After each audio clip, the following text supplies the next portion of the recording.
Yesterday's body count lottery rounded out to a solid and sturdy 30. 10 out of Haywood. Thanks to unabated gang wars. One officer down, so I guess you're all screwed. Cause the NCPD will not let that go.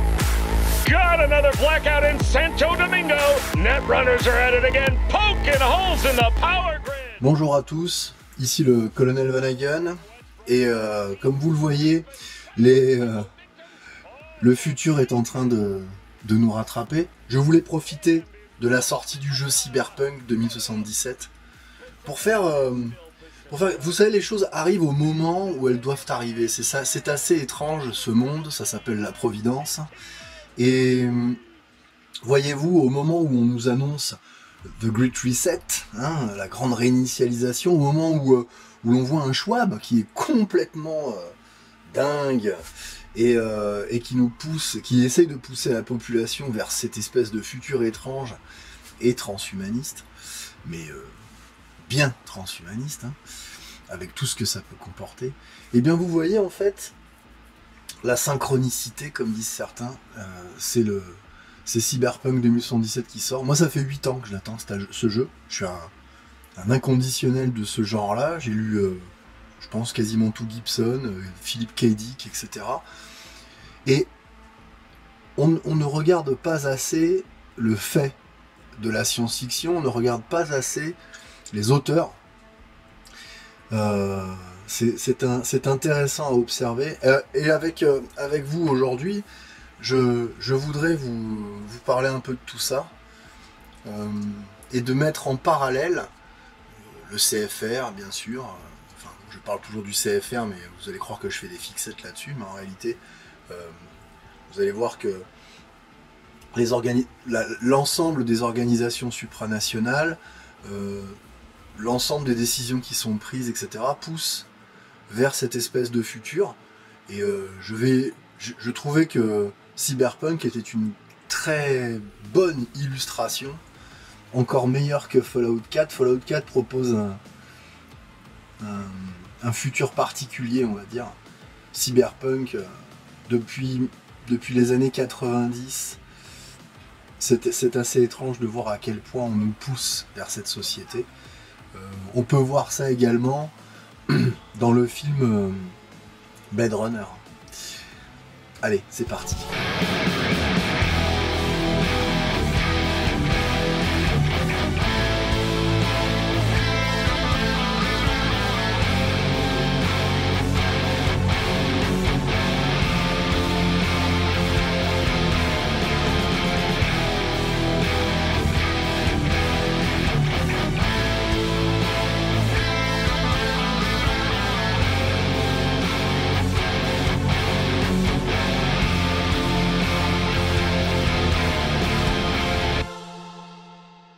Ce que l'on appelle la cybernétique a été théorisé par Norbert Wiener en 1948.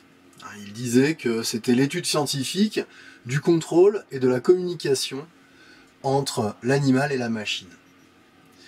En fait, l'analyse de système d'un point de vue cybernétique est cette relation qui existe entre la machine, entre le biologique et la machine. Cela peut avoir tout un tas d'implications. De la chose la plus simple qui est de contrôler une machine, en fait, par la biologie, au moyen d'interfaces. Un clavier est une interface, mais un neurotransmetteur en est une autre. Et on a des gradations, en fait, par rapport à ça. Tout cela, en fait, on peut l'observer uniquement d'un point de vue mécanique. Hein, et s'arrêter là. Mais en réalité, les gens qui s'arrêtent au point de vue mécanique, c'est-à-dire juste à se dire que oh, c'est génial, la cybernétique, ça peut permettre de faire des opérations chirurgicales avec une précision incroyable, etc. etc. Hein, tout ce qu'on voit dans tout un tas de films de science-fiction, qui sont en fait des avancées technologiques. Hein, ne me faites pas dire ce que je ne dis pas. Hein. Ce sont des avancées technologiques. Mais on s'arrête très très souvent à ça. On s'arrête en fait à l'avancée technologique. On va pas plus loin avec tout ce que sont en fait les implications à la fois politiques et les implications à la fois philosophiques, sociales et bien sûr religieuses. Le transhumanisme, la philosophie en fait qu'il y a derrière, etc., tend à essayer de combler le vide qu'ils ont créé en tuant Dieu, bien sûr. Je ne rentrerai pas dans le transhumanisme en tant que tel, puisque je voudrais rester déjà dans une vidéo qui est relativement légère, pas quelque chose qui dure 45 minutes ou 50 minutes ou 2 heures, parce qu'en réalité, il y a énormément de choses à dire. Cependant, on peut quand même essayer de dégager des choses. Alors, déjà, avant de vraiment rentrer dans le cœur du sujet, je voulais bien sûr vous demander de partager cette vidéo, de rejoindre éventuellement la chaîne du Colonel Vonnegut, car vous le savez, j'ai aussi ma chaîne. Sur cette chaîne, je rentre dans des choses un petit peu plus, on va dire, abouties, et j'essaie de faire des choses un peu plus longues que ce que je fais pour le Cercle Richelieu, bien sûr. Également, je voulais vous remercier de continuer en fait à venir nous voir sur le Discord, c'est très très bien, et surtout venez rejoindre les cercles de gentilshommes. Voilà. Alors, ceci étant dit, on va continuer en fait.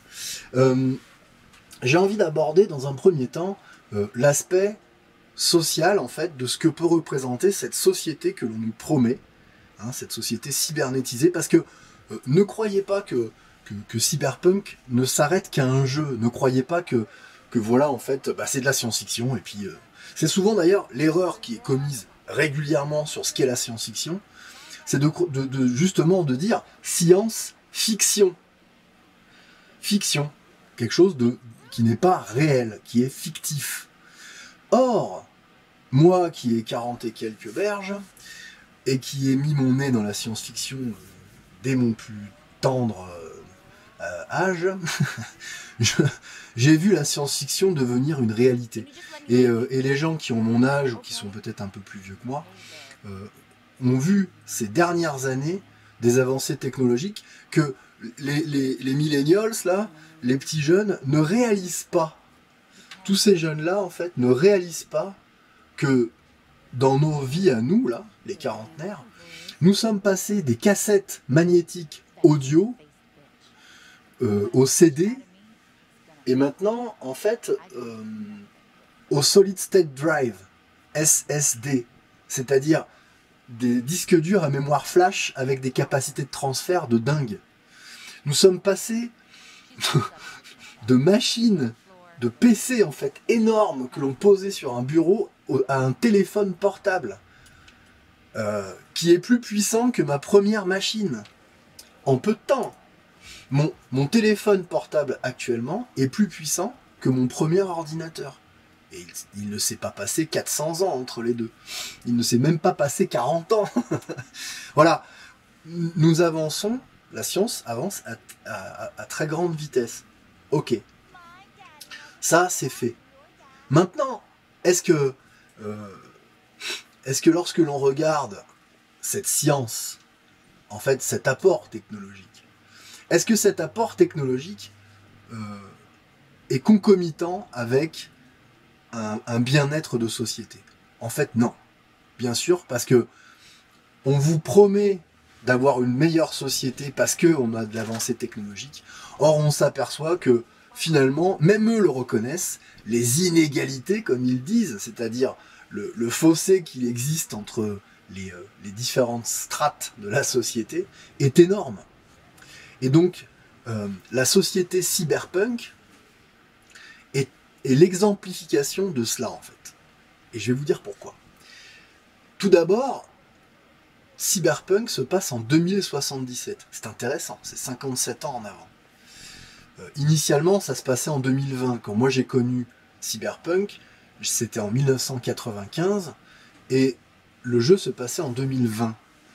Et bien des choses qui étaient promises dans le jeu en 1995 se sont réalisées en mieux. Je vous donne juste un exemple. L'ordinateur portable de Cyberpunk, qui s'appelait 2019-2020, les années noires, l'ordinateur portable pesait un truc comme 15 kilos. C'était une valoche énorme, etc. Et nous, on rigolait. Et on trouvait ça génial. Ensuite, il y avait les téléphones cellulaires dans le jeu, qui étaient les téléphones cellulaires que l'on a maintenant, en fait. Mais en mieux encore. C'est-à-dire qu'en 95, on imaginait un futur minoré. On a dépassé Cyberpunk. Et quand vous êtes comme moi, maître de jeu à Cyberpunk, ça vous fait bien rire. Parce que lorsque je fais des parties de Cyberpunk avec des joueurs aujourd'hui, j'ai transposé le jeu en 2080 et je vais bien au-delà de ce qu'était Cyberpunk à l'époque. Et je vais bien au-delà de tout cela parce qu'en réalité, nous, maintenant, nous sommes dans la société Cyberpunk qui nous était promise en 95 en réalité. Et là, je vous ai parlé de la technologie. Mais regardez bien, ce qui est quand même absolument délirant, c'est en 95, lorsque Cyberpunk est sorti, lorsque j'y jouais en tout cas, la technologie n'était pas aussi aboutie, mais les échanges politiques et les échanges sociaux étaient différents. Et cela nous paraissait totalement délirant, en tout cas à mes amis et moi, que nous vivions dans des sociétés où les gouvernements n'avaient plus de pouvoir du tout, et tout était gouverné par ce qu'on appelle dans le jeu des méga corporations, méga corporations, c'est-à-dire en fait des multinationales. Et je me souviens, Môme me disant, mais c'est complètement délirant, tu te rends compte. On était réellement... Vous vous rendez compte que là, aujourd'hui, alors même que l'on se parle, les gouvernements n'ont plus aucun pouvoir, et ce sont des organisations supranationales et des multinationales qui, en fait, président à vos destinées. Il n'y a plus de souveraineté nationale. Vous le savez très bien. Vous pouvez toujours vous voiler la face tant que vous voulez. Ce sont ce qu'on appelle maintenant les lobbies, les groupes de pression, etc. Ce sont eux qui dirigent. Mais ce qui est navrant dans cette histoire, finalement, c'est qu'il y a énormément de gens qui nous ont mis en garde contre cela. Alors bien sûr, la science-fiction, comme je l'évoquais, peut être une sorte de mise en garde, mais il y a eu de nombreux auteurs. Je relisais un livre des années 70 qui mettait en garde contre cela. Et même, vous rendez compte qu'à la fin de sa présidence, même le président Eisenhower a mis en garde les Américains contre le complexe militaro-industriel et le pouvoir des banques. Mais comment peut-on être aveugle à ce point-là et se laisser berner de cette façon? C'est quand même formidable, vous ne trouvez pas? Bref. Passons, si vous le voulez bien, à cet aspect social. Cet aspect social où l'on voit cette société cyberpunk comme étant totalement, pour utiliser leur terme, le terme des progressistes actuels, déracisée. C'est terrifiant. Déracisé ou déraciné d'ailleurs. C'est-à-dire qu'en fait, il n'y a plus de culture. Il n'y a plus qu'une bouillie de culture. Concrètement, une bouillie de culture. C'est-à-dire, ils n'ont pas remplacé les cultures, comme quelquefois on a tendance à le dire. Non. Ils ont pris toutes les cultures et c'est comme si, en fait, ils les avaient projetées les unes contre les autres pour en créer, en fait, une qui contient toutes les autres. Donc, finalement, qui n'est pas une culture. C'est ce que veulent, en fait, tous ces gens. Tout ce qu'on appelle les mondialistes. Une fois de plus, je veux vous faire toucher du doigt la réalité de ce que c'est. Hein, je vous ai parlé du CFR dans la dernière... Et puis sur ma chaîne, vous pouvez trouver encore d'autres informations concernant toutes ces organisations-là. Là, je suis absolument convaincu que le commentaire politique, c'est-à-dire commenter... les trucs sur le parti de la droite ou la gauche, etc. Tout cela, en fait, fait partie de ce piège. Ne vous laissez pas avoir. C'est la raison pour laquelle je suis royaliste, d'ailleurs. C'est parce que je n'ai jamais cru ni en la droite, ni en la gauche, ni en l'extrême droite, ni en l'extrême gauche. Et pourtant, j'ai eu un certain parcours. Je n'ai jamais milité, que ce soit clair. Mais c'est bien la première fois que j'ose ouvrir ma... et faire des vidéos, etc. Depuis maintenant, je sais plus combien de temps ça fait que je fais ça. Mais voilà, il faut absolument avoir conscience que ces gens, en fait, veulent absolument nous détruire. Et regardez bien les images qu'il y a sur ce jeu, et vous aurez la carte postale parfaite de la société qu'ils nous promettent. Où en fait, toutes les cultures ont été mélangées, et ça consomme. Hein, ce qui est frappant quand on regarde Cyberpunk, d'ailleurs le jeu est très bien fait pour ça, mais les écrits le sont tout autant, c'est la notion de consommation. On consomme, on ne fait que consommer, on ne vit que pour consommer. D'ailleurs, la phrase qui est devenue culte, hein, dans l'univers cyberpunk, c'est aussi le style l'emporte sur la manière. C'est-à-dire en fait, vous pouvez faire ce que vous voulez, mais du moment que vous avez un style. Et d'ailleurs, j'ai vu ce monde se transformer et aller de plus en plus vers cela. Je ne pense pas être le seul, il ne faut pas non plus rigoler, mais je pense que c'est important de le formaliser. Hein. Ces gens en fait qui veulent abattre les frontières et qui nous promettent leur grande réinitialisation, je vous renvoie en fait sur la vidéo que j'ai fait sur Schwab et son livre Covid-19, etc. Et également en fait ce travail de prospective qui a fait une société. Vous êtes chez vous connecté à la machine. Hein, on vous emmène de plus en plus vers cela. Maintenant, il ne faut pas non plus rejeter complètement la technologie, puisque la technologie peut très bien nous servir. Et d'ailleurs, en fait, entre servir et asservir, bien sûr, il y a le privatif, hein, le A. Il vous suffirait en fait de reprendre conscience, finalement. Hein. Mais eux ne le veulent pas. C'est le gros travail du Tavistock Institute on Human Relations depuis la Première Guerre mondiale. Je vous ferai une vidéo spécifiquement sur le Tavistock.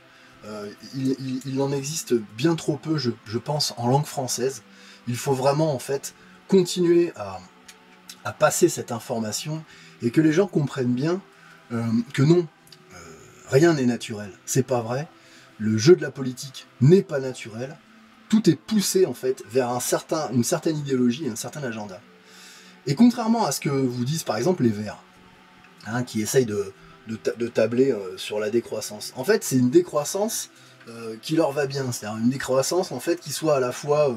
c'est très très étrange d'ailleurs. En fait, ils ont créé une sorte d'opposition, une opposition psychologique. C'est-à-dire que, en fait, ils créent comme d'habitude deux camps. C'est-à-dire, vous avez en fait le camp des gens que l'on vous dépeint comme étant des espèces d'ayatollahs de la déconstruction, où en fait plus rien ne sera technologique. Oh, vous vous rendez compte, ils sont complètement fous. Comment ils appellent ça, la dictature verte ou je sais pas quoi. Enfin voilà. Et d'un autre côté, en fait, ils vous mettent en avant les trucs un peu que nous promet Elon Musk, par exemple, le dernier téléphone, le style l'emporte sur la manière. C'est ça, en fait. C'est une société de surface, une société bien lisse et bien propre, vous savez, en fait, comme ce plastoc rutilant. Hein.